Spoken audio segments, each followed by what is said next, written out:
दूसरा एक बहुत बड़ा इम्पोर्टेंट मेरा एस्पेक्ट था मूर्ति पूजा छोड़ने के पीछे ये कि मूर्ति पूजा की वजह से बहुत सारे अंधविश्वास फैले हुए हैं। विष्णु पुराण पढ़ी है मैंने, गीता मैंने कई बार पढ़ी है, क्योंकि गीता एक ऐसी फिलोसॉफिकल बुक लगती है मुझे कि जिसको जितनी बार भी पढ़ो तो कुछ नया आपको एक एंगल मिलता है। तो हमेशा मेरे घर की दीवार पे एक श्लोक लिखा होता था कि नैनम छिदन्ति शास्त्राणि नैनम दहति पावकः न चैनम क्लेदन्तपो न शोष्यति मारुतः।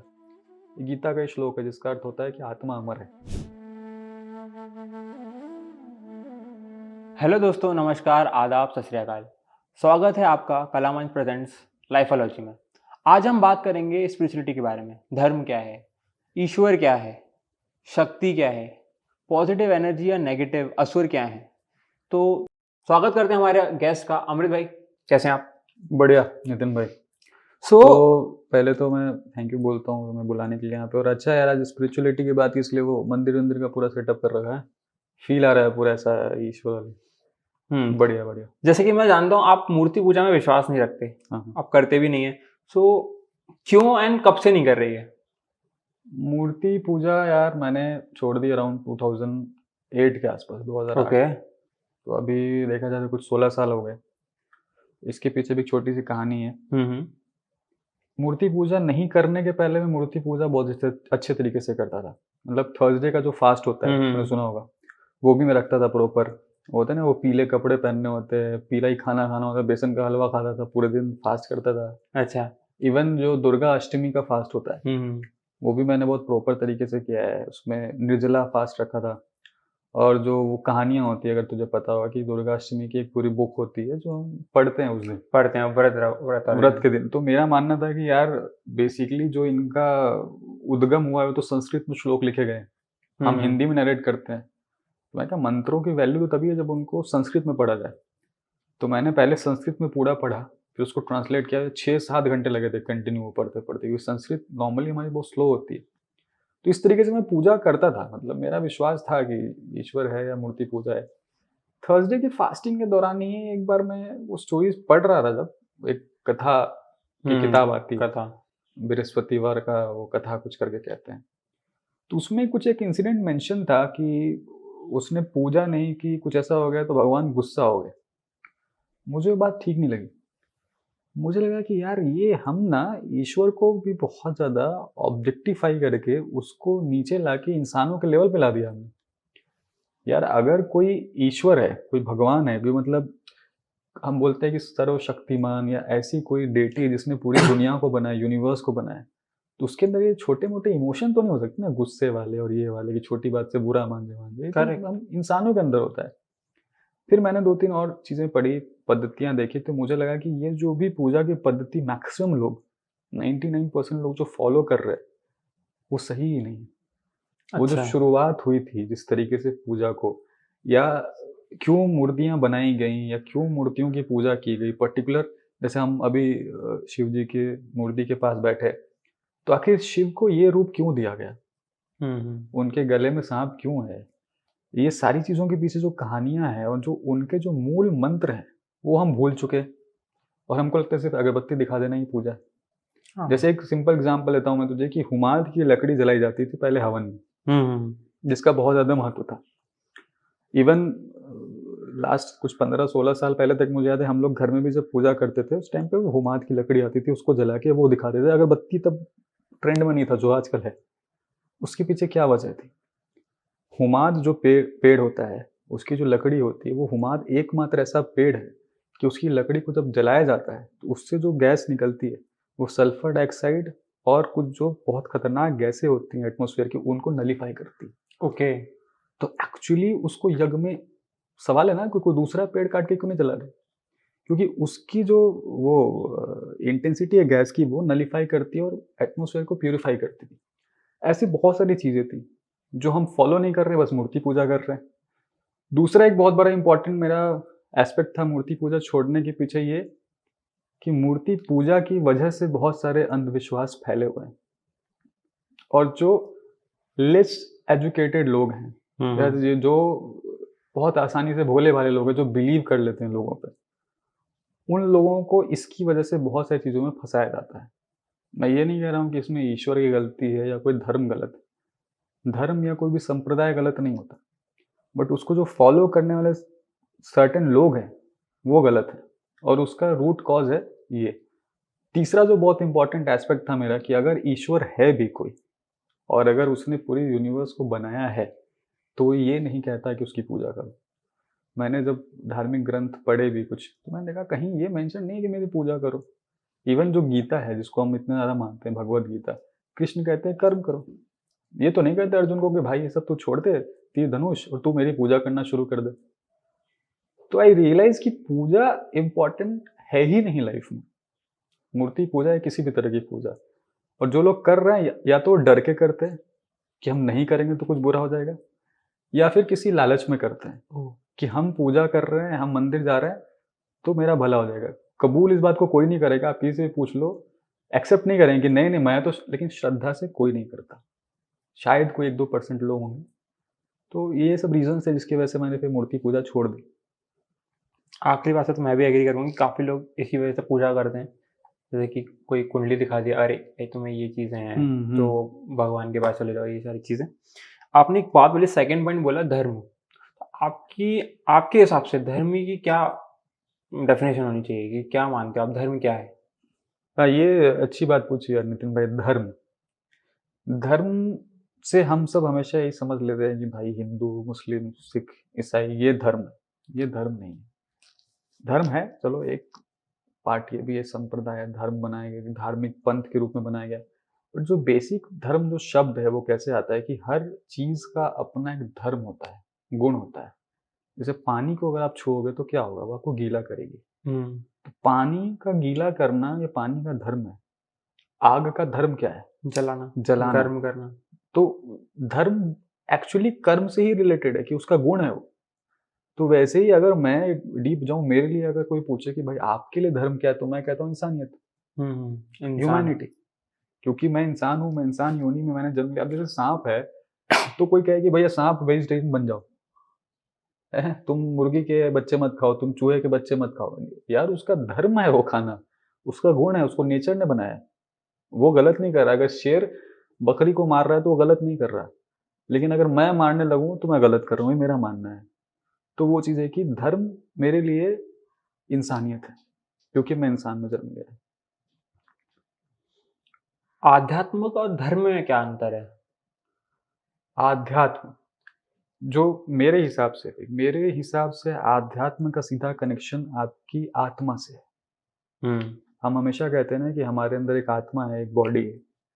तो आत्मा आपका इनर सेल्फ है, जो आपसे बातें करती है, जो आपको बताती है कि क्या करना है, क्या नहीं करना है, और जिसके पास सारी नॉलेज है। मैं ये भी मानता हूँ, मैं मेरे खुद की एक बिलीव है, मेरा खुद का एक रिसर्च है कि ह्यूमन जो माइंड है, उसके अंदर ऑलरेडी यूनिवर्स की सारी इंफॉर्मेशन फीड है। आपको सिर्फ उसको अनलॉक करना है, वो पासवर्ड से लॉक्ड है।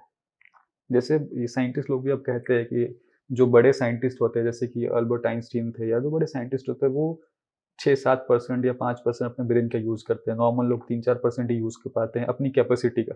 करेक्ट। तो यू कैन इमेजिन कि 100% कैपेसिटी पे कोई यूज करेगा तो क्या होगा। क्या? हॉलीवुड के कुछ फिक्शन मूवीज भी बनी है इस पे, लूसी करके एक मूवी है, यस, लूसीफर। आप देखना कभी। तो उसमें मेंशन है कि जब 100% ब्रेन यूज होता है तो आप मैटर में कन्वर्ट हो जाते हो, मतलब फिर आप बन जाते हो। वो एक शक्ति या एक स्पार्क में कन्वर्ट हो जाते हो, हाँ, रोशनी वही एनर्जी का फॉर्म हो जाता है। एनर्जी। तो कहीं ना कहीं मेरा मानना भी ऐसा है कि ये चीज सच है। तो सारी इन्फॉर्मेशन फीड है। तो आध्यात्म जो है वो आपकी आत्मा है, कि जो भी सब्जेक्ट, जो भी चीजें आपकी आत्मा से रिलेटेड है, आध्यात्म है, वो आध्यात्म। और धर्म तो जैसा मैंने बताया, वो धर्म है आपका। तो यही डिफरेंस है मेरे हिसाब से। तो जैसे आपने एक बात कही थी कि विश्वास और अंधविश्वास, तो विश्वास क्या है और अंधविश्वास क्या है इन चीजों में? देखो, विश्वास ये है कि कोई है जिसने सब कुछ बनाया है। चलो, कोई हो सकता है कि वो शिव जी का भक्त है, तो उसकी एक आस्था है शिव के प्रति कि भाई ये हैं जो बहुत पावरफुल है। या उसकी विश्वास हो सकती है कि यहाँ पे कैलाश में रहते हैं, इनके ऊपर गंगा का वास है, या जो भी कहानियां हैं वो सब पे विश्वास हो सकता है। अंधविश्वास ये है कि भाई मैं कल को अपने कर्म छोड़ के दूं और मैं पूजा करना शुरू कर दूं शिव जी की, और मैं कहूँ कि भाई शिव मुझे बचा लेंगे या मेरी लाइफ को चेंज कर देंगे। या मेरे ज़िंदगी में कुछ बुरा हो रहा है, तो मुझे कोई आदमी आके बोलता है कि भैया इतने इतने का पूजा करा लो, आपके जीवन में सब कुछ ठीक हो जाएगा। ये अंधविश्वास है। विश्वास ये है कि मेरी श्रद्धा है उसके प्रति, कि ये कोई एंटिटी है, इसको मैं मानता हूँ। अंधविश्वास वहाँ हो जाता है जब मैं अपना हिस्से का काम उस पे छोड़ देता हूँ, कि नहीं भाई वो कर लेंगे। मेरा काम बस आपके सामने हाथ जोड़ना है, आपकी पूजा करना है, बाकी आप कर लो। ऐसा थोड़ी, उन्होंने अगर ये मानते भी हो कि उन्होंने आपको बनाया है, तो उन्होंने आपको बना दिया है ना भाई। वो तो उनका तो काम व्यर्थ हो गया फिर। मैं अगर कोई चीज़ बनाऊँ और फिर उसके काम भी मुझे ही करने पड़ रहे हैं, तो मेरा बनाया वेस्ट हो जाएगा फिर। उन्होंने इसको बनाया क्यों यार? है ना? करेक्ट। जैसे कि भगवान ने तुम्हें मतलब गाड़ी चलाने के लिए हाथ दिए ना, एक्सीलेटर देने के लिए, हथौड़ी से कुछ ठोकना है तो आपके पास हाथ हैं, कहीं चल के जाना तो आपके पास भगवान ने पैर दे दिए हैं, तो आप वो चीज़ कार्य कर सकते हो, अपना जो कर्म है वो कर सकते हो। बिल्कुल, अभी अच्छा एग्ज़ाम्पल है, अभी आप गाड़ी चला रहे हो, तो कोई एक्सीडेंट किसी किस्मत से नहीं होता। और एक्सीडेंट होके ये नहीं होता कि भगवान बचा लेंगे, भगवान नहीं बचाते हैं। हाँ, ईश्वर नहीं सत्य आने है। वाले वहाँ पे। आपके ओन कर्मा है, आपका अपना वहाँ स्पेकुलेशन था, एक अंदाज़ा था, स्पीड थी, हेलमेट पहना था, नहीं पहना, तो सारे एट्रिब्यूट उस पे काम करते हैं और आपके कर्मा काम करते हैं। जैसे एक बहुत इम्पोर्टेंट चीज़ है ये, पता नहीं आगे आप पूछोगे या है सवाल, नहीं मैं बता देता हूँ ये बात से बात निकली तो। बहुत लोग लक की बात करते हैं यस, लकी अनलकी। कि लकी है, अनलकी है, बैड लक, गुड लक क्या होता है। तो मेरा मानना है कि luck is nothing but accumulation of your कर्म। कई बार ऐसा होता है कि हमने आज कुछ अच्छे कर्म किए और उसका फल इंस्टेंट नहीं मिलेगा। वो आपका फल स्टोर्ड हो गया, प्रकृति ने कैलकुलेट कर लिया है। वो स्टोर्ड हो गया, किसी दिन 2 दिन बाद मिल गया। हम कहते हैं यार आज तो कुछ अच्छा किया नहीं था। यार कभी किया था, इसलिए वो लकी है। लकी जैसा कुछ नहीं होता, वो कर्मों का ही फल है, बट वो पहले ही कुछ किए हुए कर्म के फल थे जो उस टाइम पे नहीं मिले थे। और अनलकी भी वही चीज़ होता है। कोई एक्सीडेंट हो गया, कोई मर गया, कोई बच गया। तो हम कहते हैं यार ये तो मर गया तो ये अनलकी था। नहीं, मर गया तो उसने कल एक मुर्गी के बच्चे को मारा था, वो भूल गया वो, इसलिए मर गया। और दूसरा वो जिसने बचाया था इसलिए बच गया वो। कर्मा ही है सब कुछ, और कुछ नहीं दुनिया में। इस बात पे अगर मैं, ये जो स्टेटमेंट है कि लाइफ इज अ सर्कल, हुँ, कि घूम फिर के वो चीज़ आपके पास आ ही जाती है। बिल्कुल, बिल्कुल, बिल्कुल। Karma is like boomerang. Boomerang फेंकोगे कितनी भी दूर जाएगी, वापस आके आपको ही मिलेगी। इसलिए अगर अपनी लाइफ में कुछ भी अच्छा करना है, तो हमेशा हम कहते हैं ना कि बीता हुआ कल हम नहीं बदल सकते, आने वाला कल हम बदल सकते हैं। क्योंकि जो आज है, वही आपका फिर बीता हुआ कल भी होगा और आने वाला कल तो आज हो ही जाएगा। तो आज आपके हाथ में, आज जो आप कर्मा कर रहे हो, इसी से आपको आने वाले कल में फल मिलेंगे और फिर जब आप आने वाले कल में चले जाओगे, तो यही आपका पास्ट बनेगा। तो कहने के लिए आप तीनों बदल सकते हो, लेकिन उसकी शुरुआत आपको आज से करनी पड़ेगी। जैसे कि आपने बीता हुआ कल और आने वाला कल, इसमें ना आज के टाइम में बहुत बड़ी कॉन्स्पिरेसी ये भी है कि पुनर्जन्म, हुँ, पुनर्जन्म। हुँ, हुँ। तो इसमें आप मानते हो पुनर्जन्म में होता है कि नहीं होता है? मैं बिलीव करता हूँ यार, मैं बिलीव करता हूँ। मेरे बिलीव करने की एक बहुत बेसिक वजह ये है कि जैसे ही आप कर्म की थ्योरी पे बिलीव करने लगते हो, हुँ, तो आपको पुनर्जन्म मानना ही पड़ता है। क्योंकि जो बच्चे जन्म से अंधे पैदा हो रहे हैं, हुँ। इसका कोई एक्सप्लेनेशन नहीं बचता फिर, कि भाई उसने तो कोई कर्म अभी तक किया ही नहीं है। कि जन्म इंस्टेंट कैसे मिल गया उसको? वो पैदा होते बेचारा अंधा है, कोई पैदा होते ही लंगड़ा है। हुँ, या कोई किसी गरीब के घर में पैदा हो रहा है, कोई अमीर के घर में पैदा हो रहा है, कोई बहुत फेवरेबल कंडीशंस में पैदा हो रहा है। कर्मा तो बाद में करेगा। कोई बहुत अनफेवरेबल कंडीशंस में पैदा हो रहा है। तो कहीं न कहीं पिछले जन्म के कर्म। अब हम देख, एक फिज़िक्स में भी ये बात करोगे तो जैसे सन की बात करो, तो स्टार्स भी जन्म लेते हैं, मरते हैं। फिज़िक्स में हुँ। ये प्रूवन है। लेकिन उनका जो टाइम पीरियड है बहुत लंबा है, बिलियन ईयर्स है। 4.5 बिलियन ईयर के बाद सन खत्म हो जाएगा। वो अभी अपने हाफ पीरियड पे जवानी में, सन जवान है अभी। अभी जवान हो रहा है, फिर बूढ़ा होगा, फिर मर जाएगा। ह्यूमन प्रोस्पेक्ट से हम सोचते हैं, हमको लगता है यार 4.5 बिलियन ईयर्स। तो टाइम पीरियड भी अलग-अलग चीज़ों के लिए अलग-अलग होता है। तो वैसे ही हम सिर्फ़ एक जन्म देख पाते हैं, क्योंकि हमारी जो सोच है वो लिमिटेड है, सीमित है उतने तक। लेकिन यूनिवर्स के प्रोस्पेक्ट में आपके जन्म 100 साल, 150 साल, 1000 साल, लाख साल बहुत छोटे पीरियड है। तो यूनिवर्स आपको उस पीरियड पे डील करता है। यूनिवर्स जो प्रकृति, नेचर है। तो ऑब्वियसली उसमें तो आपके 100-200 जन्म हो ही जाएँगे। कहाँ, वो तो तो है। इसलिए वो एक्युमुलेट होते हैं कर्मा, तो फिर वो नेक्स्ट जन्म में मिलते हैं। तो जैसे हम ह्यूमंस देख पाते हैं 100 साल की जर्नी, मैक्सिमम 70 साल की जर्नी, क्योंकि हमारी सोच उतने पे लिमिट है। लेकिन यूनिवर्स के हिसाब से टाइम स्केल बहुत बड़ा है। तो यूनिवर्स आपको देखता है 1000 साल में, 10,000 साल में, तो उसमें तो आपके कई जन्म हो गए। तो वो कर्म ही है जो आपको अगले जन्म में मिल रहे हैं। इसलिए कहते हैं कि अगर आप अच्छा कर्म करते हो आज से, तो अपने आने वाले कल, मतलब आने वाले जन्मों में भी आप बेहतर कर सकते हो, अपनी जिंदगी को बना सकते हो। और वो सब कुछ आपके हाथ में है, कोई ईश्वर के हाथ में नहीं। ईश्वर ने बनाया ही आपको इसलिए कि आप अपने हाथ में चीजें रख सको। उसके हाथ में बस वो है कि उसने एक विधि का विधान, एक लॉ नेचर ने बना दिया है, उस लॉ में कर्मों को डाल दिया है, जो करोगे वो मिलेगा। तो जैसे अभी आपने कहा कि कर्म कि आने वाले जो जन्म है वो भी हम सुधार सकते हैं, राइट? तो अभी जैसे मेरा मरण हुआ, कोई भी इंसान, कोई भी एक बॉडी खत्म हुई, राइट? तो आत्मा तो कहीं ना कहीं जाएगी उस टाइम पीरियड में, दूसरे शरीर में जाने से पहले, है ना? तो हम उस टाइम पीरियड को कहते हैं कि या तो वो स्वर्ग में जाता है या नरक में जाता है। am I right? तो स्वर्ग और नरक क्या है? और दूसरे एक कंटिन्यूटी में क्वेश्चन ये भी है कि क्या यही नरक है? मेरा स्वर्ग और नरक में विश्वास नहीं है दोस्त। मेरा मानना है कि ये सिर्फ एक कहानी है। ओके। स्वर्ग और नरक जैसा कुछ नहीं होता, क्योंकि अगेन बहुत बेसिक चीज है कि कर्म आत्मा नहीं करता, शरीर करता है। आत्मा तो हमेशा प्योर है, क्योंकि आत्मा is like that entity, that power, that energy source. तो जो फल भी मिलना है ना, वो हमारी बॉडी को मिलना है। वो आत्मा जब री इनकारनेट होकर जन्म लेगी, आत्मा डजंट फील एनीथिंग। जो नॉर्मल थॉट है, या जो मेरा भी मानना है, कि आत्मा में तो कोई महसूसियत है नहीं। उसको अगर आप कहते हैं नरक में तेल में जला कर, आत्मा को जलाओगे तो उसको दर्द क्यों महसूस होगा? दर्द आत्मा में थोड़ी महसूस होता है। वो दर्द उसको महसूस कराने के लिए ही उसको रीइनकार्ट करके वो कर्मा मिलते, तो वो फिर से जन्म लेगी और फिर वापस उसको पेन मिलेगा। तो आई डोंट बिलीव कि कोई स्वर्ग और नर्क है। स्वर्ग और नर्क यही है। इसका एक एक्सप्लेनेशन ये हो सकता है कि आपके कर्म के अनुसार जो आपको फल मिलते हैं, उसी के हिसाब से जिंदगी ही आपको स्वर्ग और नर्क जैसी लग सकती है।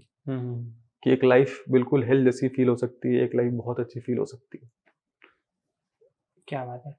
ठीक है, जैसे आपने बताया कि स्वर्ग नरक यही है, जो भी आपके कर्मों के हिसाब से आपको मिल रहा है वो यही मिल रहा है। तो हम पुराने समय से सुनते हैं युग।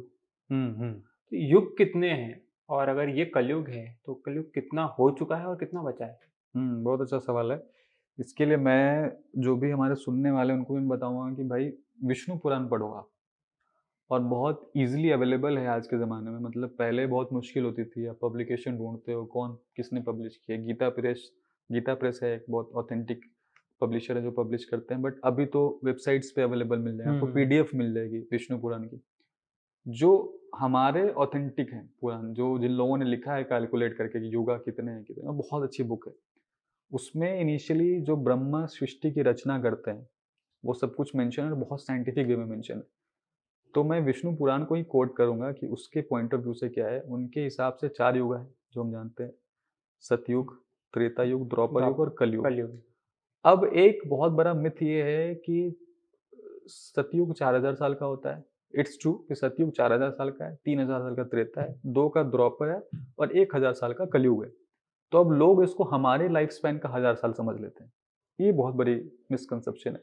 ये देवताओं के 1000 साल है ओके। जो उसमें मेंशन है। अब वो हमारे कितने हो तो उसके बारे में मैं आपको बताता हूँ। कि कहा जाता है कि जो कितनी जबरदस्त कैलकुलेशन है वो देखना विष्णु पुराण में, कि जो सन है वो 6 महीने नॉर्दर्न हेमिस्फीयर में रहता है और 6 महीने सदर्न हेमिस्फीयर में रहता है, यानी उत्तरी गोलार्ध में, दक्षिणी गोलार्ध में, साइंटिफिकली। तो वो कहते हैं कि वो जो 6 महीना नॉर्दर्न हेमिस्फीयर में सन है, वो देवताओं का एक दिन है, पूरा दिन। ओके। और जब वो सदर्न हेमिस्फीयर में होता है तो वो रात है। यानी हमारा जो 1 साल है वो उनका एक दिन हुआ। तो उनका 1 साल हमारा कितना साल हुआ? 365। तो उस हिसाब से उनके 1000 साल कितने हुए? 365 इंटू 1000, यानी 3,65,000 साल। तो कलयुग जो है वो 3,65,000 साल का है। अब जो अभी तक टेक्स्ट हमें मिलते हैं और जिसके हिसाब से हम अभी तक कैलकुलेट करते हैं कि लास्ट कहा जाता है कि द्वापर युग तब खत्म हुआ जब कृष्ण की मौत। तो वो हम मानते हैं, अभी तक जो मान्यताएं हैं, जो भी टेक्स्ट मिले हैं, उसके हिसाब से कुछ 5,000 5,500 साल के पहले का पीरियड मिलता है। तो उस हिसाब से कैलकुलेट अगर हम करें आज, तो करीब 3,60,000 साल 55,000 साल बाकी है। तो 12,000 साल जो देवताओं के होते हैं, उन 12,000 सालों का ये 4 युग होता है। अब आप जोड़ोगे, बोलोगे भाई 4 3 2 1 7 2 9 1 10 हुए, तो 12 कैसे हुए? तो हर युग के खत्म होने के बाद और युग के शुरू होने के पहले जितने 1000 साल का वो युग होता है, उतने 100 सालों का संध्या काल होता है। संध्या काल, संध्या काल, तब कुछ नहीं होता। तब गैप बिटवीन गैप मतलब दो। शांति काल समझ लो कि उस समय अर्थ पे कुछ नहीं होता, क्योंकि हर युग के बाद बोलते हैं ना कि प्रलय आती है, तो उस बीच में कोई युग नहीं होता। तो जैसे सतयुग है 4000 साल का, तो उसके पहले 400 साल पहले कुछ नहीं होगा, और 4000 साल खत्म होने के बाद 400 साल कुछ नहीं होगा। और फिर जो त्रेता युग है 3000 साल का है, तो उसके पहले 300 साल कुछ नहीं होगा, उसके बाद 300 साल कुछ नहीं होगा। ओके, हर युग जितने 1000 वर्ष का है, उसके उतने 100 वर्षों का पहले और बाद संध्या काल होता है। तो आप फिर कैलकुलेट करोगे 4 × 4 800 उधर हो गए, 600 इधर हो गए, 400 इधर हो गए और 200 इधर हो गए। उनको जोड़ोगे तो 2000 साल आएंगे, और ये 10 2 मिला के 14 4 18 2 20, कलयुग के 100 100 200, हाँ, तो ये 2000 साल हो गए, और ये 10 मिला के 12,000 साल। देवताओं के 12,000 सालों का एक चतुर्युग होता है। और फिर और आगे बहुत लंबी कैलकुलेशन है कि फिर वो ब्रह्मा का एक दिन होता है, और वो विष्णु की एक सांस होती है, ऐसे करके बहुत ज़बरदस्त। मैं बहुत ज़्यादा रेफर करना चाहूँगा कि भाई जिनको भी इंडियन माइथोलॉजी में इंटरेस्ट है और उसको ये जानना चाहते हैं कि साइंस से कैसे कनेक्ट करते हैं, कितना साइंटिफिक वे में उन्होंने लिखा है, विष्णु पुराण जरूर पढ़ो, मजा आएगा पढ़ के। आपने जब बुक का नाम लिया ही, तो जैसे आप स्टार्टिंग में हमने बात की, आप मूर्ति पूजा वगैरह में विश्वास नहीं रखते, राइट? लक वगैरह या फिर जो भी है, तो माइथोलॉजी की बुक्स आपने सारी पढ़ी हैं? सारी तो नहीं भाई, सारी पढ़ना एक सारी तो नहीं, बट इंसान के लिए कौन कौन पॉसिबल सी नहीं। आपने मेजर ये है कि पढ़ी, जितनी भी पढ़ी है उसमें से मेजर आपने एक तो नाम ले दिया कि विष्णु पुराण आपको पढ़ना चाहिए, कोई और किताब की हाँ यार इसमें भी जो इन्फॉर्मेशन दी है वो बहुत साइंटिफिक है और मैं विश्वास कर सकता हूँ उन चीज़ों पे? विष्णु पुराण पढ़ी है मैंने, गीता मैंने कई बार पढ़ी है, क्योंकि गीता एक ऐसी फिलोसॉफिकल बुक लगती है मुझे कि जिसको जितनी बार भी पढ़ो तो कुछ नया आपको एक एंगल मिलता है। ओके, होता है ना कि हम एक फिल्म होती है कि एक फिल्म को हम जितनी बार देखते हैं तो एक नया प्रोस्पेक्ट समझ में आता है, एक नई इंस्पिरेशन मिलती है, तो गीता वैसी ही है। मैं गीता को कभी भी रिलीजियस टेक्स्ट की तरह नहीं पढ़ता हूँ। वैसे बहुत पहले जब मैं कॉलेज के टाइम में था तो हमेशा मेरे घर की दीवार पे एक श्लोक लिखा होता था कि नैनम छिदन्ति शास्त्राणि नैनम दहति पावकः न चैनम क्लेदन्तपो न शोष्यति मारुतः। ये गीता का ही श्लोक है जिसका अर्थ होता है कि आत्मा अमर है, उसको न काट सकते न जला सकते। तो इंस्पिरेशनल थॉट है। जैसे आज भी आप मेरे को जाके देखोगे, जो पुरानी मेरी इंटरव्यू की फाइल होती थी उसके ऊपर लिखा है कर्मण्यवाधिकारस्ते मा फलेषु कदाचन मा कर्म फलेतु भूर्मा ते सद्गो वास्तव कर्मणि। तो वो अगेन मेरे को इंस्पिरेशन देती है कि कर्म करने चाहिए, कर्म ही सब कुछ है। तो गीता कई बार पढ़ी है मैंने, तो हमेशा एक इंस्पिरेशनल बुक के रूप में पढ़ी है। विष्णु पुराण पढ़ा है, मुंडोपनिषद भी बहुत पहले पढ़ा था। उपनिषद जो हमारे हैं 113 उपनिषद हैं। पुराणों में और ज़्यादा कुछ पढ़ा नहीं है यार, मैंने पढ़ा बहुत कम है एक्चुअली रिलीजियस टेक्स्ट को, बट यही थोड़ी बहुत चीज़ें पढ़ी है।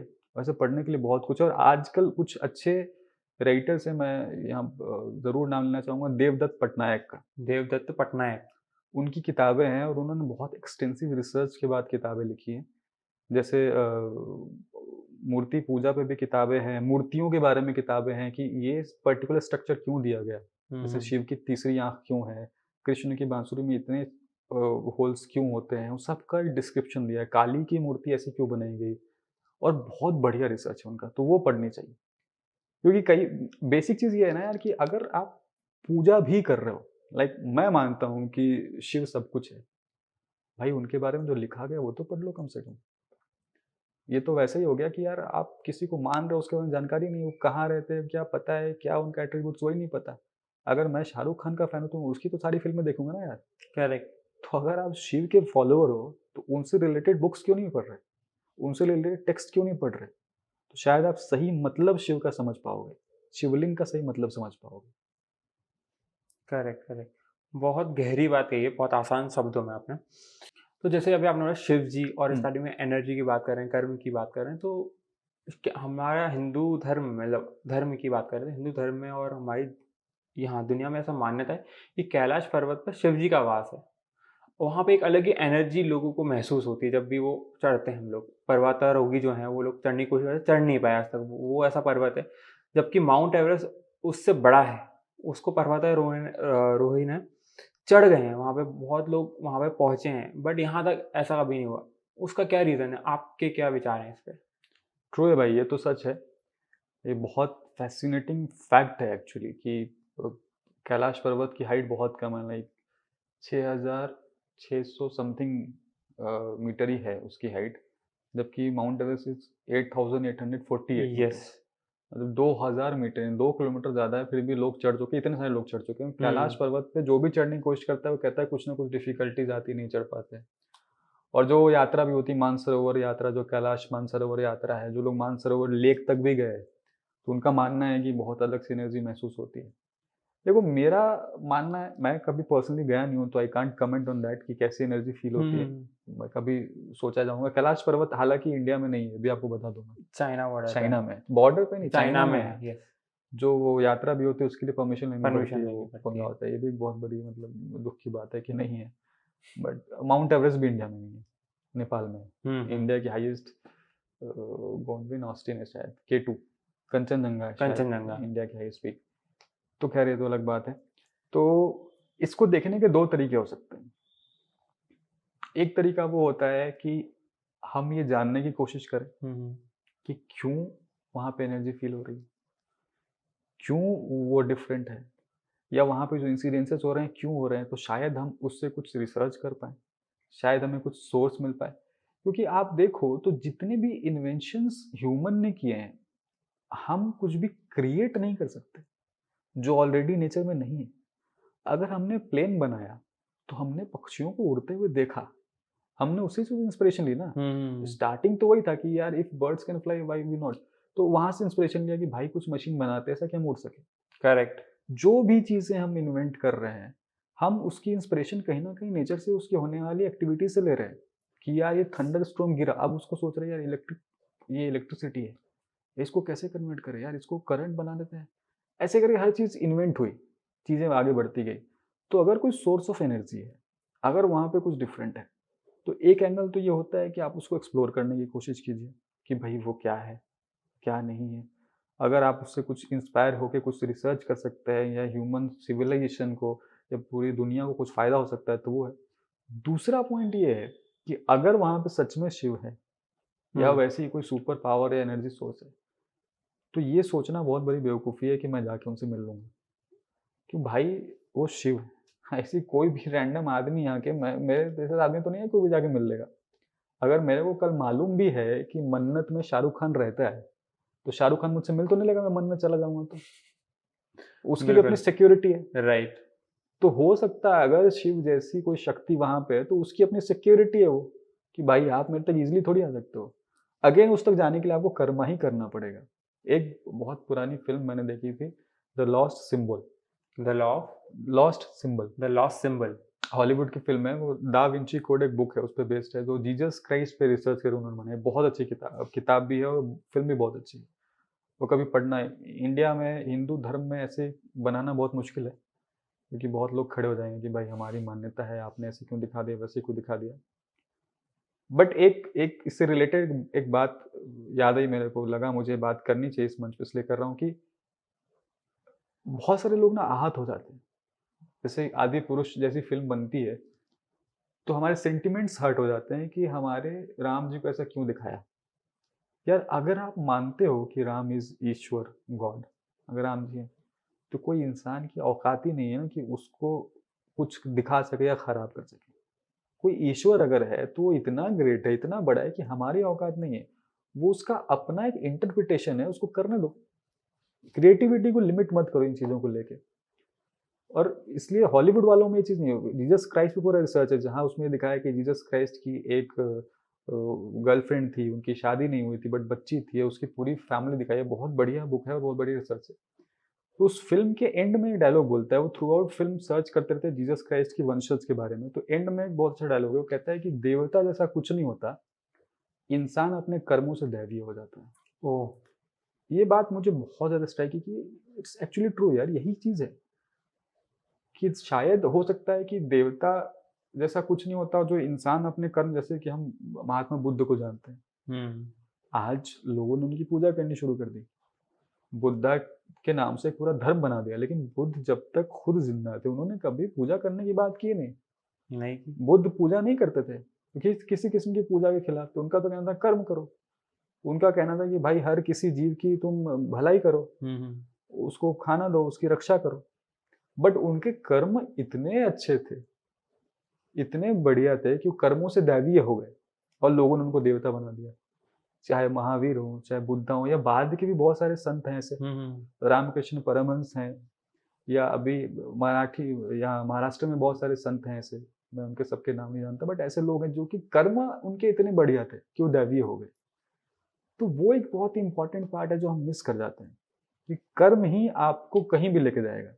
अगर ईश्वर कोई एंटाइटी है भी, कोई ऐसा पार्टिकल है भी, अगर वो एक एहसास आपको चाहिए तो आपको कर्म करना पड़ेगा। घूम के हम वापस वहीं पहुंच जाते वहीं हैं। पहुंचे। तो जैसा आपने एक बात बोली थी कि हमारे माइंड में सारी मेमोरीज हैं, बहुत सारी मेमोरीज हैं और वो अनलॉक्ड है, लॉक्ड है। अनलॉक करने के लिए ऐसा क्या चीज हम लोग कर सकते हैं? ध्यान, मेडिटेशन। मेडिटेशन। अभी आप पूछोगे, हाँ, पूछो। वही चीज मैं आपसे पूछना चाह रहा था जो शायद आपके माइंड में आ भी गया हो।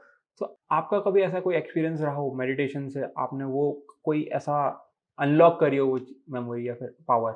हाँ, मेरा भी एक्सपीरियंस है। मैं जैसे बताया आपको, मैंने 2008 में मूर्ति पूजा छोड़ दी, और मूर्ति पूजा छोड़ने के कुछ समय पहले से ही मैंने मेडिटेशन करना शुरू कर दिया था। और मेडिटेशन को मैंने एज ए साइंस पढ़ा था, ओके। थोड़ा बहुत पढ़ा कहीं बुक में। और मुझे ना, मैं क्यूरियस बच्चा था हमेशा से, बहुत क्यूरियोसिटी होती थी मुझे कि मुझे ये जानना है, वो जानना है। तो मुझे पता चला कि ध्यान करने से माइंड शार्प होता है। मैंने साइंटिफिकली इसको सिर्फ इतना ही समझा था कि meditation is like brain exercise, आपका फोकस बढ़ता है, कॉन्सेंट्रेशन बढ़ता है। तो मुझे हमेशा से था कि अपनी माइंड को मुझे पावरफुल बनाना है। तो उसके लिए मैंने ध्यान करना शुरू किया, और 1-2 महीनों में ही ना मेरे ध्यान का लेवल बहुत अच्छा हो गया था। मतलब नॉर्मली जिस लेवल पे पहुँचने में लोगों को साल लगते हैं, मैं 1-2 महीने में पहुँच गया था, कि मैं ऐसे बैठता था और 1-2 घंटे के लिए चला जाता था ध्यान में। तो उसके बाद एक मेरा फ्रेंड था, हम लोग कोलकाता गए थे घूमने के लिए। एक एग्ज़ाम ही था, उसके बाद हम लोग कोलकाता में घूम रहे थे। तो कोलकाता में बेलूर मठ है, जहाँ रामकृष्ण परमहंस का आश्रम है, और एक साधना कक्ष है बीच में बना हुआ, जहाँ पे उनकी एक मूर्ति लगी हुई है, बैठे हुए ऐसे। और वहाँ पे बोलना कुछ अलाउड नहीं है, आप वहाँ पे जाके बैठते हो, उस वाइब को, उस माहौल को फ़ील करते हो। तो मैं और मेरा फ्रेंड वहाँ पे हम बैठे थे। तो मुझे वहाँ आज तक मैं जितनी भी जगहों पे गया हूँ, वो शांति मुझे कहीं और महसूस नहीं हुई। आप कैलाश पर्वत की बात करते हैं कि अलग वाइब होती है, एक अलग एनर्जी है। शायद वैसी ही कोई एनर्जी या उससे कहीं पावरफुल एनर्जी लोगों को महसूस हुई होगी, बट जो मुझे बेलूर मठ में महसूस हुई, कि कुछ तो एक एनर्जी सोर्स था, या कुछ एक ऐसी हवा में वाइब थी, पॉजिटिविटी थी, सुकून था वो। मतलब मैं बैठा हूँ और बिल्कुल बैठा हूँ चुपचाप, ऐसा लग रहा है ऐसे उठना ही नहीं है। 1-2 घंटे बाद वो मेरा फ्रेंड आया, मुझे बाहर लेके गया कि चल भाई बाहर घूम के आया, तो बहुत देर से बैठा है। वो किस्सा खत्म हो गया, मैं वापस घर आ गया बैक। तभी मैं दानापुर में था, मैं अपने फाइनल ईयर ग्रेजुएशन में था, शायद 2009 का किस्सा है ये। तो एक दिन मैं घर में बैठा मेडिटेशन कर रहा था, शाम का वक्त था, और मैं कभी भी मेडिटेशन करता था, मेरा कोई वक्त नहीं था, क्योंकि मुझे ऐसा कुछ था नहीं कि मैंने रिलीजियस तरीके से पढ़ाई करी है कि ब्रह्म मुहूर्त में करना है, नहीं, मुझे कुछ पता ही नहीं था। तो मैं कभी भी कर लेता था जब खाली होता था। तो मेरे घर के बाकी सब लोग, मेरे नानी का घर पास में था तो वहाँ गए हुए थे, और मेरी सिर्फ एक बड़ी सिस्टर थी, वो दूसरे कमरे में थी। तो मेडिटेशन के लिए मैं बैठा था, और ध्यान में बैठे बैठे अचानक मुझे महसूस हुआ कि मैं वेलूर मठ में बैठा हुआ हूँ। मैंने विजुलाइज किया, देखा अपने आप को, मैं वहाँ बैठ के मेडिटेशन कर रहा हूँ, और कोई नहीं है, रामकृष्ण परमहंस की मूर्ति, बाकी पूरा खाली है। एंड देन आई फेल्ट कि वो उठे वहाँ से, मूर्ति से विजुअली उठे, अच्छा। चल के आए मेरे पास, और उन्होंने ऐसे मेरे सर पे हाथ रखा। मेरे सर पे हाथ रखते ही मैं रोने लगा, बहुत तेज। तो उन्होंने मेरा सर लिया, गोद में रखा, और मैं बहुत तेज रोने लगा। फिर मैंने उनको बोला कि ऐसा मत कीजिए, मेरी दीदी है बगल कमरे में, वो जान जाएगी। तो बोले कि तुम्हारे मन में बहुत सवाल है ना, आओ तुमको दिखाता हूँ। मेरी बॉडी से मेरी आत्मा अलग हुई, एंड आई फेल्ट, ये पूरा रियल किस्सा है, कि उस कमरे की, जो छोटा कमरा होता है तो एक छत होता है, सीलिंग, जहाँ पंखे के पास होता है, तो वहाँ पे मेरी आत्मा चली गई, मेरी बॉडी गिर गई, और मैं उनके साथ में हूँ, रामकृष्ण परमहंस के साथ में, और मेरे को दिखा रहे कि देखो ये। मैंने कोई सवाल पूछा नहीं, it's like he knows everything ऐसा। बोले तुम्हारे मन में बहुत सवाल है ना। एंड देन उनके जो शक्ल थी वो बदलने लगी, टक टक टक ना, तो ऐसे आप स्वाइप करते हो और शक्लें बदलती, जो फिल्मों में देखते हैं वैसे वो बदलने लगी। तो अलग अलग सारी शक्लें होते होते होते मेरी फैमिली, ये लास्ट वाज मी। तो that was the message for me कि सब मैं हूँ और मैं ही सब। बोला कुछ नहीं, बस वो उतना ही दिखाया, मेरी गर्लफ्रेंड, मेरी माँ, ये सब कुछ होते तो मैं। और फिर उन्होंने मुझे बोला कि यू नो दिस डोर, तुमको ये दरवाज़ा पता है, लेकिन तुमको कुछ काम करना है। तुम कभी भी चाहो तो यहाँ आ सकते हो, बट वो काम करके आओ। वापस बॉडी को रखा एंड देन कट टू, मैं होश में आ गया। अब मुझे नहीं पता कि आई वाज हैलुसिनेटिंग। बहुत लोग बोल सकते हैं कि मे बी शायद मैं कल्पना में था, मुझे नहीं पता एग्जैक्टली सच क्या था, वो नहीं पता। जो मुझे महसूस हुआ वो मैं बता रहा हूँ कि ये मैंने महसूस किया, और उसके बाद मेरी लाइफ बहुत हद तक बदल गई। क्योंकि मुझे ऐसा लगा कि आई नो कि ये सब कुछ भ्रम है और मुझे इसमें फंसना नहीं है। तो मैं कहीं भी बैठा होता था तो मुझे, मैं सड़क पर बैठा हूँ, मेरे को ऑटो वाले दिख रहे हैं कि ऑटो चलाने वाले भी रामकृष्ण परमहंस है, पीछे बैठे भी रामकृष्ण परमहंस, और मैं हंस रहा हूँ। मेरे चेहरे पे नॉर्मल ऐसी एक स्माइल होती थी। मेरी माँ बहुत बीमार हो गई और मैं ऐसे हंस रहा हूँ, मैं कोई नहीं, ठीक हो जाएगी। और मैं मर भी जाएगी तो कोई नहीं, जिंदगी है, मौत, ऐसा हो गया था मैं। तो ये मेरा बहुत वाइटल एक्सपीरियंस था जिसने बहुत हेल्प की मेरे को। उसके बाद आज तक मैं मेडिटेशन करता नहीं। फिर वो अलग किस्से हैं लाइफ के कि आप फंस जाते हो। ये शायद लगता है कि शायद यही ट्रैक था, यही वो काम है जो धीरे धीरे करते हुए पहुंचे। शायद मेरा यहाँ होना, आज ये बात बोलना, ये भी उसी काम का हिस्सा है कि शायद ये बातें, ये लाइफोलॉजी जो हम कर रहे हैं, कहीं कोई एक बात किसी एक इंसान को इंस्पायर कर पाएगी या उसकी लाइफ में कोई पॉजिटिव चेंज ला पाएगी। तो दैट वाज एन एक्सपीरियंस। और वो जो एक्सपीरियंस होता है, अगेन मैं एक और चीज़ बता देता हूँ कि बहुत लोग ऐसा कहते हैं कि अनडिफाइनेबल। एक्चुअली में मैंने भी जो फील किया, उसके बाद एक दो बार और मैंने ऐसा फील किया है बहुत रिसेंट टाइम में, जब मैंने मेडिटेशन वापस से शुरू किया था कुछ टाइम के लिए, कि वो, जैसे मैं कंपेयर करूँ तो आदमी कहता है कि सेक्स में बहुत सेटिस्फेक्शन मिलता है, स्ट्रेस रिलीव होता है। किसी भी आदमी से अगर पूछोगे कि बेस्ट मोमेंट लाइफ के, बोलेगा सेक्स है। मेल, जैसे मैं मेल हूँ तो I can connect with that कि इजैकुलेशन जो होता है सेक्सुअल प्लेजर के टाइम पे, तो हम कहते हैं कि भाई ये एकदम रिलैक्स, अल्टीमेट लेवल का चीज़ है। उससे 1000 गुना ज़्यादा रिलैक्स वाली फीलिंग आती है उस एक सेकंड के लिए, उस एक मिनट के लिए। बस इतना ही मैं एक्सप्लेन कर सकता हूँ उस चीज़ को कि वो जो सेटिस्फैक्शन फील होती है ना, वो अलग होती है। जैसे कि अब इजैकुलेशन के टाइम क्या महसूस होता है नहीं बता सकता कोई, बस लगता है बॉडी रिलैक्स हो गई है, ये मोमेंट इसी में रहना है। उस टाइम पे भी ऐसा ही लगता है, उससे बस कहीं ज़्यादा समय ठहर पावरफुल। जाए। हाँ, उससे कहीं ज़्यादा पावरफुल लगता है ये बस है। पूरे ऑर्गन्स, आपकी पूरी बॉडी एक अलग चीज़ महसूस करती है। जैसा आपने बोला कि यहाँ पे आपका होना तय है, कि होना ज़रूरी था, ठीक है? तो क्या सब कुछ जो होने वाला है या जो हो रहा है वो पहले से तय है? और फिर जैसे आपने बोला कि सब कुछ कर्म है, तो वो कैसे है फिर? नहीं, नहीं, ये मैं इसमें क्लैरिफ़िकेशन दूँगा, सब कुछ होना तय नहीं, मेरा होना यहाँ तय नहीं। अगर मैं अपने एक्सपीरियंस से कनेक्ट करूँ तो मुझे उन्होंने बोला कि तुम्हें कुछ काम करने हैं, कर्म करके आने हैं। वो करने के बाद यहाँ आना। तो शायद ही नोज़, या मैं कह सकता हूँ कि मैंने विजुअलाइज़ किया ऐसा। हो सकता है वो मेरी आत्मा की आवाज़ हो या वो सुपर नेचुरल पावर है जिन्होंने बताया कि आपको कुछ काम करने हैं। काइंड ऑफ मुझे मोटिवेट किया कि यार काम करना है, एंड फिर मैं अपनी राह पे निकल गया। यहाँ होना तय नहीं हो सकता। ये हो सकता है कि आपके कर्मों के बेस पे, कि जो आपने पिछले जन्म में किए, आपके लिए एक पाथ डिस्क्राइब किया गया है। लेकिन हमेशा जब आप किसी रास्ते पे जाते हो, आपको भी अपनी लाइफ में महसूस हुआ होगा नितिन, कि जब तुम किसी भी लाइफ में आगे जाते हो, तुमको हर एक मोड़ पे ना चॉइसेस मिलती हैं करेक्ट। डिसीजन लेने के लिए। करियर हो, आप हर दिन यार खाने तक में तेरे पास चॉइसेस होती हैं, और हम ये चुनते हैं तो इस रास्ते पे चले जाते हैं, हम ये चुनते हैं इस रास्ते पे चले जाते हैं। यार एक जिंदगी में, एक साल में, 10 साल में 100 परमुटेशन कॉम्बिनेशंस के रास्ते मिल रहे हैं, और उस हर एक रास्ते से 100 और रास्ते बन रहे हैं। ये कोई मान ही नहीं सकता, मैं तो बिल्कुल नहीं मान सकता कि वो सारे परम्यूटेशन कॉम्बिनेशंस, वो सारे रास्ते, एक एक चॉइसेस बिल्कुल परफेक्ट सटीक सेट हैं, और वो पूरे यूनिवर्स के, ऐसा नहीं कि सिर्फ मेरे, मैं स्पेशल नहीं, हाँ सब किसी के। तो फिर पूरी दुनिया बनाने का कोई मतलब ही नहीं बनता। अगर सब सेट है, और अगर कोई ऊपर बैठ के, जैसे लोग कहते हैं कि भाई ऊपर बैठ के लोग देख रहे हैं, या ईश्वर या देवता, जो भी पावर कह तो लो, बोर हो एनर्जी, जाएगा भैया। अगर मेरे को पहले से पता है इस कहानी का एंड क्या है, तो तो क्यों क्यों नहीं देखूंगा देखें? मैं कहानी? मजा तो तभी है ना, when you don't know the end.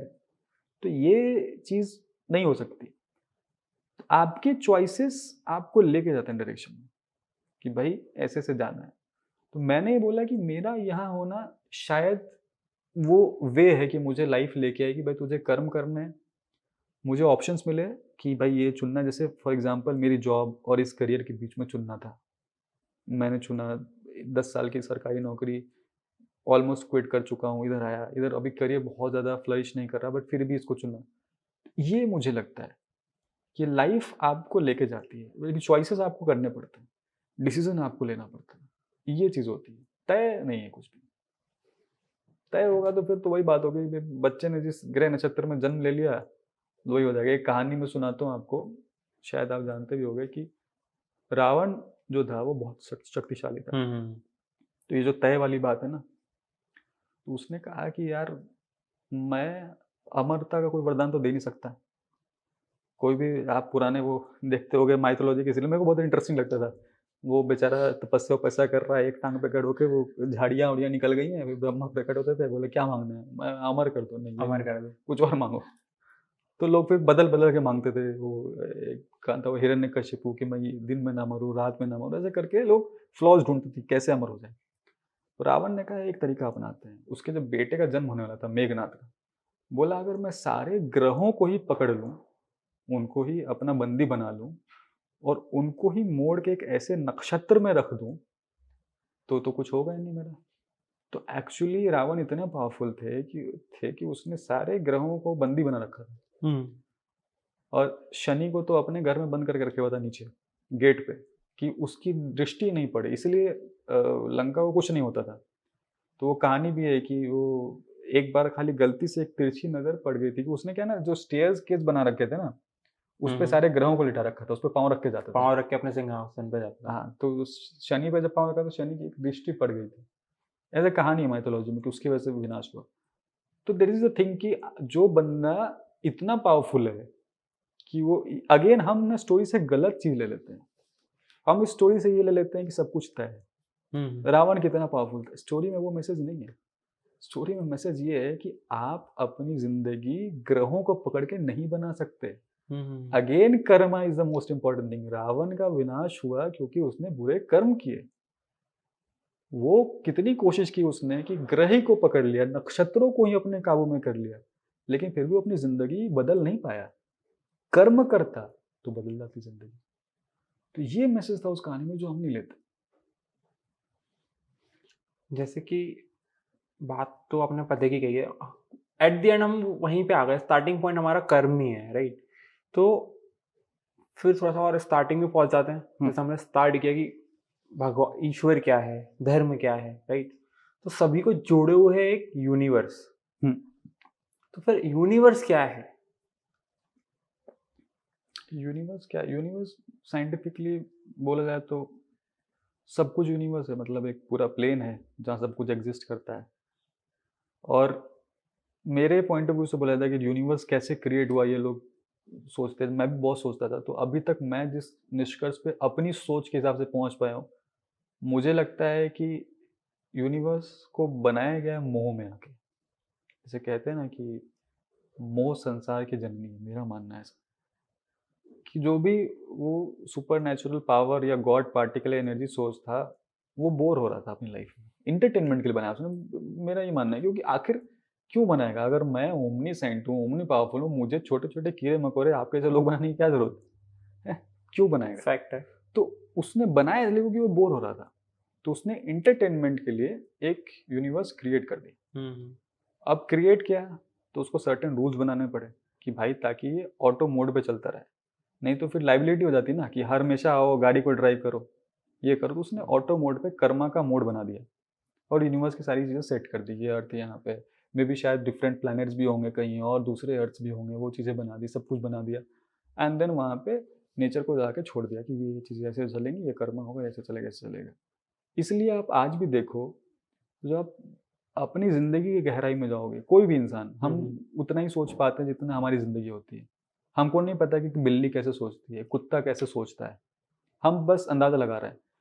तो हम अगर अपनी ज़िंदगी की गहराई में जाएँगे तो अगेन हम मोह तक पहुँचेंगे। अफेक्शन, प्यार, वही बेस है उसी को ढूंढते रहते हैं पूरे लाइफ, उसी को सर्च करते रहते हैं, उसी पे जाके एंड हो जाता है, क्योंकि वही सोर्स है पूरे यूनिवर्स के क्रिएशन का, और शायद वही एंड भी होगा, मेरा मानना है। जैसे हम लोग ने बात करी, घूम फिर के हम लोग एक वही चीज़ पाते, कर्म और एनर्जी एंड ऑल।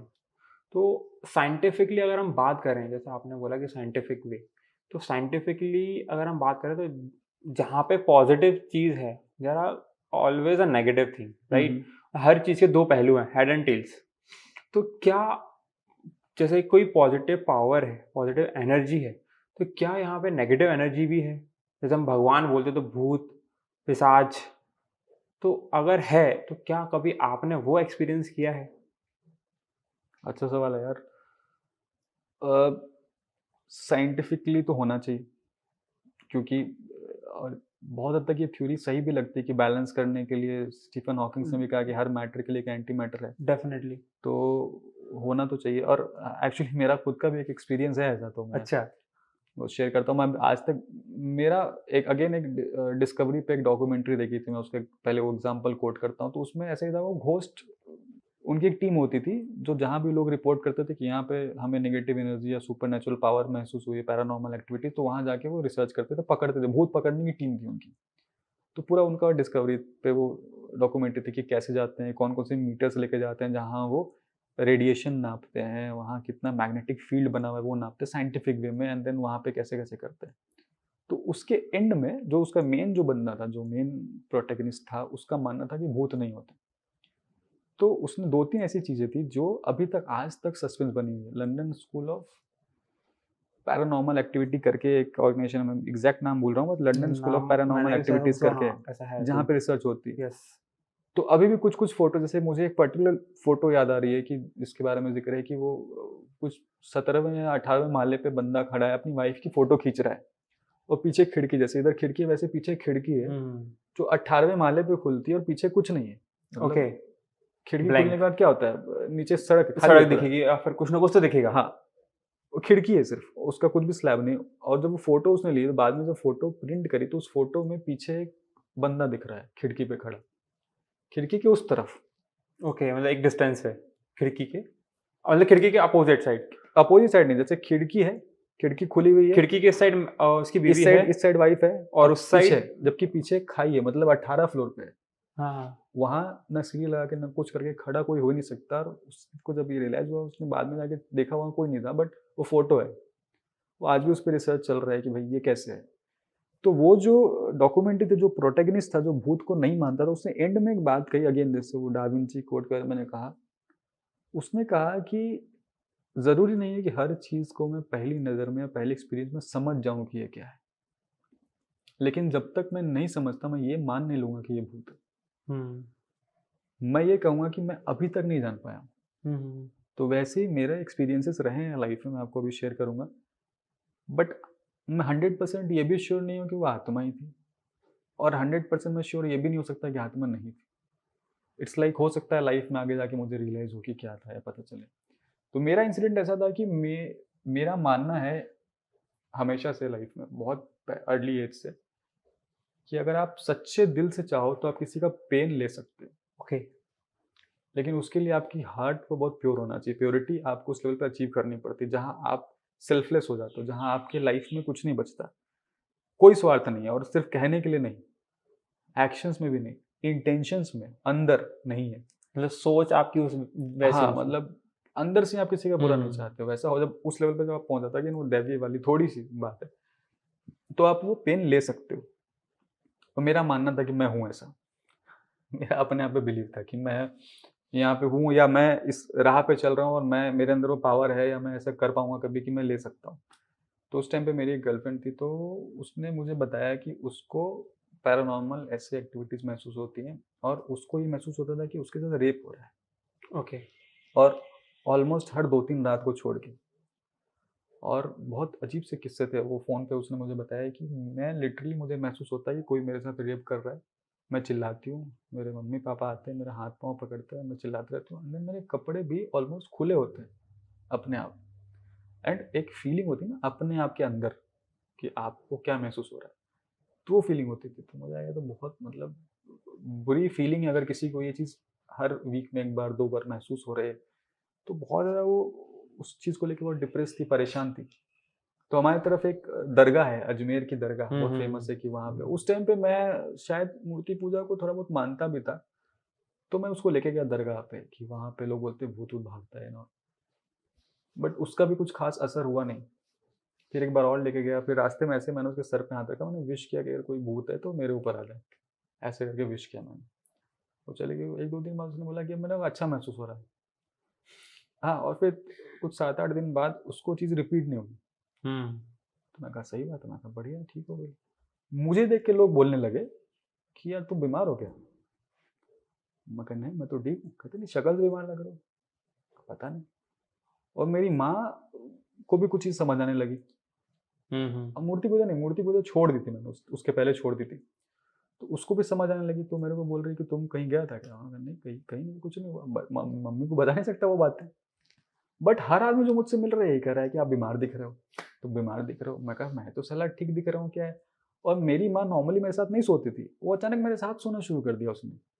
उसने बिना कुछ जाने, बिना कुछ कहे ही मेरे पलंग में झाड़ू रख दी। तो ये सब चीज़ें मान्यताएँ हैं, अगर आपको हुँ, पता हुँ, हो। हुँ।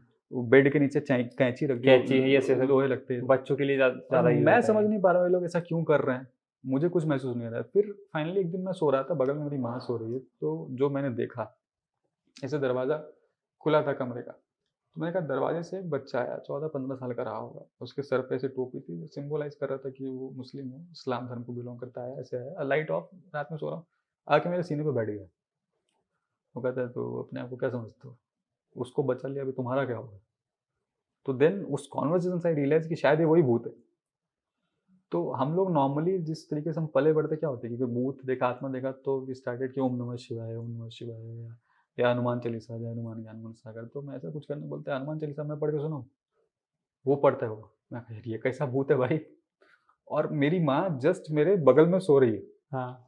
तो मैं कोशिश कर रहा हूँ कि आवाज़ लगाऊँ, मेरे गले से आवाज़ नहीं निकल रही माँ की। मेरे हाथ-पाँव नहीं हिल रहे। स्विच भी ऐसा था इलेक्ट्रिसिटी का, लाइट का, कि वो रीचेबल था कि आप सोए-सोए भी थोड़ा-सा बट उठेंगे ना, वो हाथ नहीं जा तो रहा होगा। लाइट ऑन कर देंगे। बट मेरा हाथ भी नहीं जा रहा। और वो मेरे को गालियाँ दे रहा है कि तू क्या समझता है, मैं अभी तेरे को बताऊँगा मैं क्या हूँ। अब मैं बचपन से बड़ा सनकी आदमी हूँ। ये चीज़ है मेरे साथ। मेरा विल पावर बहुत स्ट्रॉन्ग है। तो थोड़ा कुछ टाइम तक चला ये, मंत्र-वंत्र पढ़े, कुछ नहीं हुआ ये वो। फिर मैंने कहा यार अगर ये आत्मा है, तो साला मेरे अंदर भी तो एक आत्मा है। मैं इससे कमज़ोर कैसे हूँ? मेरे पास आत्मा भी है, शरीर भी है। शरीर भी है। ये तो साला खाली आत्मा है। मैं कहा अब बेटा मैं भी लाइट जलाऊँगा, देखता हूँ कैसे करता है। तो मैंने अपनी पूरी विल पावर इकट्ठा करी, बहुत मतलब ऐसा मेहनत करी। जैसे ही मैंने लाइट ऑन किया, मेरी माँ उठ गई, बोलती क्या हुआ था यहाँ पे? तो that was the most surprising part for me कि मुझे जो महसूस हुआ वो हो सकता है हैलुसिनेशन हो, या सम टाइम बोलते हैं स्लीप पैरालिसिस हो, बहुत तरह की चीज़ें हो सकती है साइंटिफिकली, लेकिन इसको कैसे महसूस होगी सेम चीज़? कि कुछ तो हुआ था। और वो सडनली उठ के बोल रही है कि अभी मेरे को महसूस हुआ कि यहाँ कुछ हुआ है। अब मैं उसको बता नहीं रहा हूँ कि घबरा जाएगी। मैं कहा कुछ नहीं हुआ, बोलती नहीं, कुछ तो हुआ है ना। हमको लगा कि तुम आवाज़ देना चाह रहे हो, दे नहीं पा रहे हो, मेरा हाथ भी बंद हो, ऐसा उसको भी महसूस हो रहा है। कि वो भी शायद आपको पूछना चाह रही है उस समय, वो उसको आवाज़ ये देने लगे। महसूस हुआ कि वो भी बंधी हुई है, हिल नहीं पा हाँ। रही है, और उसको ये महसूस हुआ कि ये मेरे को आवाज़ लगाना चाह रहा है, नहीं लगा पा रहा है। फिर उसने बहुत बार पूछा मुझसे, तो मैं कहा कि हाँ, ऐसा-ऐसा फ़ील हुआ मेरे को, ये चीज़ मुझे। बोलते तुम्हारे ऊपर बहुत दिन से है। नीचे कोई एक आंटी रहती थी मेरी रेंटर, तो उन्होंने बोला कि तुमको देखते ही बोला था कि इसके ऊपर साया है, इसलिए तुम्हारे साथ रहते ऐसे। फिर उन लोगों ने ताबीज़-वाबीज़ ला के दी, तो कुछ दिन पहनी मैंने, फिर सन के आदमी को उतार के फेंक दिया मैंने। मैं कहा वो आत्मा मेरे अंदर भी आत्मा है। उसके बाद बहुत सारे किस्से होते थे उसकी, आमीन आफ्ताब नाम ऐसा मुझे सुना लगा ही कि आता उसका है। नाम है। और एक किस्सा ऐसे है कि फिर उस टाइम ऐसा होता था ना कि मेरे को सिर्फ़ इतना बोलो कि भूत नहीं होता। मेरे साथ है, आ जाओ मिलाता हूँ। नहीं, सिर्फ़ इतना बोलोगे ना तो मेरी साँसें तेज़ चलने लगती थी। अच्छा, मतलब एकदम आपके बोलने पे किसी और के किसी बोलने और पे? के बोलने पे, हाँ। भूत-वूत कुछ नहीं होता। हाँ, बोलते हैं ना, ऐसा बोल दिया ना, साँसें एकदम तेज़ चलने लगेगी। लोगों को लगा, कितनी बार मेरे घर वालों कि मर गया ये। घर वाले रोने लगते थे कि मर गया, क्योंकि एकदम ऐसा तेज़ चिल्लाया कि अभी बचेगा ही नहीं ये। एंड देन फिर धीरे-धीरे, धीरे-धीरे मैं अपना विल पावर इकट्ठा करता रहा, काम करता रहा। ऐसा भी किस्सा है कि मेरी दीदी ऐसे बैठी है, घर में सब बैठे हैं, मेरे को बोल रही है, "ये नाटक करता है, कोई भूत नहीं होता।" तो मैं कह रहा छोड़िए मत करो, उसको बुरा लग रहा है। तो उसके बाद क्या हो गया था कि मैंने उससे कन्वर्सेशन करना शुरू कर दिया था, बातें करनी। अपने अंदर के सेल्फ से कि मेरे अंदर कोई एक आत्मा है। हो सकता है मेरा पागलपन हो। मैं अगेन बोलता हूँ कि मुझे नहीं पता, जो मुझे महसूस हो रहा था वही बता रहा हूँ। तो मुझे अंदर से ऐसी आवाज़ आ रही है कि इसको मना कर, तो मैं बोला दीदी मत करो, सॉरी, उसको बुरा लग रहा है। बोले अरे कुछ नहीं होता, फिर बताओ तुमको मैं कौन हूँ? बताऊँगा ना, छोटी मत करो, उसको बुरा लग रहा है। लिटरली जो फ़ील है ना, अपरिचित स्विच करता हूँ, वैसे मैं स्विच कर रहा हूँ और मेरे हाथ में सिर्फ़ पेन है और मेरे मन में आ रहा है पेन मार दूँ उसके गले में। एक सेल्फ ऐसा कह रहा है, मे बी मैं डुअल पर्सनैलिटी हुई होगी या क्या, साइंटिफिक अलग टर्म्स हो सकते हैं, बट मुझे जो महसूस हुआ, क्योंकि मैं होश में था पूरा प्रॉपर। अब मैं कंट्रोल कर रहा हूँ, मैं नहीं, नहीं, नहीं, ये नहीं करना, ये नहीं करना, ये नहीं करना, ये नहीं करना, उसको समझा रहा हूँ। फिर ऐसे बहुत टाइम तक किस्सा चला। मेरी माँ कहती है कि उसने जाके कुछ चीज़ें करी, कुछ बबूत ला के मेरे को खाने में मिला के खिलाई, क्योंकि मैं कहीं जाने को तैयार नहीं था। मैंने कहा मुझे कुछ नहीं करना, वो होगा मैं देख लूँगा। और मुझे लगता है कि मैंने खुद से कंट्रोल किया, बट बहुत लंबा पीरियड चला था ये, 4-5 महीने का, जहाँ तबीयत भी बहुत ज़्यादा मेरी ख़राब रहती थी, जबकि सारे टेस्ट जो नॉर्मल मेडिकल टेस्ट होते हैं, लैब टेस्ट, सब नॉर्मल आते थे। और वो जो मेरी गर्लफ्रेंड थी, उसके साथ फिर वो किस्सा रिपीट नहीं हुआ उसके बाद कभी। तो मुझे तो कभी-कभी ऐसा लगता है कि अभी भी है मेरे अंदर वो आत्मा। कभी भी मैं उसको ऐसे, आपको चाहिए तो बताना, कभी भेजता हूँ घर पे। नहीं, आप शरीर के साथ हो वही बहुत है। नहीं, नहीं, 2-2 आत्मा है मेरे पास। तो ये एक्सपीरियंस था मेरा यार, मैं आज तक मानता हूँ कि एक्सपीरियंस था, जो महसूस हुआ। 100% तो नहीं मानता, बट हाँ, एक्सपीरियंस के बाद कितना डिनाई कर सकते हैं आप इस चीज़ को? तो मुझे लगता है कुछ तो है, कोई तो सोर्स है एनर्जी। मतलब एट द एंड अगर हम इस चीज़ को समराइज करें तो there is a positive energy and negative energy as well. है। इसको साइंटिफिकली जैसे हम लोग बोलते हैं कि वायु है, दिखती तो नहीं है, हाँ, राइट? और वो भी है ना कि यार अगर हम अगेन क्रिएशन पे जाएँ कि ब्रह्मा ने बनाया, तो देवता बनाए तो असुर भी तो बनाए। उस समय भी तो थे। उनको क्या ज़रूरत थी फिर असुर बनाने की या राक्षस बनाने की? सिर्फ़ देवता बना देते। तो उनको भी पता था कि अच्छाई के साथ-साथ बुराई होगा तभी मज़ा आएगा फ़िल्म देखने में। और उन दोनों को कनेक्ट करने के लिए वैसे एक न्यूट्रल इंसान भी उन्होंने बनाए कि भाई वहाँ दोनों कनेक्शन रहे। वो है ऑब्वियस है, जिसके अंदर सब कुछ है, वो कभी देवीय भी हो जाता है, कभी राक्षसी भी हो जाता है। अभी बोलते हैं ना, इंसान, मैंने बोला अपने गुणों से देवीय हो जाता है, अपने कर्मों से राक्षसी भी हो जाता है। ऐसे लोग भी भाई जो मार के काट के लोगों को खा रहे हैं। अभी रिसेंटली कुछ साल पहले वो किस्सा आया था ना, पुणे में ही तो था वो, जो गर्लफ्रेंड को काट कर फ्रिज में रखा रखा यस, था। रिसेंटली लास्ट ईयर का ही किस्सा है ये। तो अभी वो तो भाई राक्षसी है ना भाई, वैश्यत असुर, है। आज के टाइम का असुर है वो। तो ऐसे बहुत सारे लोग हैं।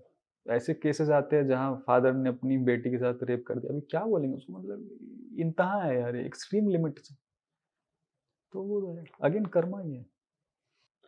सो अमृत भाई बहुत बहुत धन्यवाद हमें इतनी सारी बातें बताने के लिए कि धर्म क्या है, शक्ति क्या है, कि मूर्ति पूजा क्यों करनी चाहिए, क्यों नहीं करनी चाहिए। ऐसा नहीं कि अगर आपका विश्वास है तो यस यू कैन, बट अगर आपका विश्वास नहीं तो उसकी करने की भी ज़रूरत नहीं है। उसके अगर आप जिस चीज़ पे विश्वास रख रहे हो तो उसके बारे में जानो, पढ़ो, वो इम्पोर्टेंट है। और जैसे पुनर्जन्म के बारे में आपने बताया, पॉजिटिव एंड नेगेटिव एनर्जी धार्मिक तरीके से और साइंटिफिक वे तरीके से भी आपने उसको बहुत अच्छे से समझाया। तो उसके लिए बहुत-बहुत धन्यवाद, बहुत-बहुत शुक्रिया आपका। और मैं समझूँगा कि ये चीज़ लोगों को भी समझ में आई होगी और इससे आप लोगों का भी शायद कुछ फ़ायदा हो सकता है। बस आगे जाते-जाते आपसे एक ही चीज़ मैं पूछना चाहूँगा कि जैसे कि हम कभी भी कहानी पढ़ते हैं तो उसका एक मोरल ऑफ द स्टोरी होता है। हुँ। तो आज के एपिसोड को अगर आप समराइज़ करेंगे, जितने भी हमने टॉपिक लिए, तो आपकी तरफ से वो क्या होगा? छोटे में अगर आप पूरे इसको सार करें तो? मोरल ऑफ द स्टोरी यही है दोस्त कि एक गीता का श्लोक पढ़ूँगा, बस वही मोरल ऑफ द स्टोरी है कि कर्मण्येवाधिकारस्ते मा फलेषु कदाचन मा कर्मफलेतु भूर्मा ते सद्गवास्तव कर्म। अर्थात कर्म ही सब कुछ है। कर्म हुँ। करोगे, वही आपकी लाइफ को बनाएगा, बिगाड़ेगा। तो बस दोस्तों कर्म करते रहो, जो भी काम आप कर रहे हो उसी के साथ आगे बढ़ते रहो। अच्छी सोच रखो, अच्छे लोगों के साथ जितना रह सकते हो उतना रहो और ऐसे ही हमारे साथ बने रहिए। हम और एपिसोड आपके साथ सामने लेके आएँगे और नए-नए सोच के साथ, नए-नए तरीके के साथ। बहुत-बहुत धन्यवाद, शुक्रिया। धन्यवाद अमृत भाई। शुक्रिया नितिन भाई।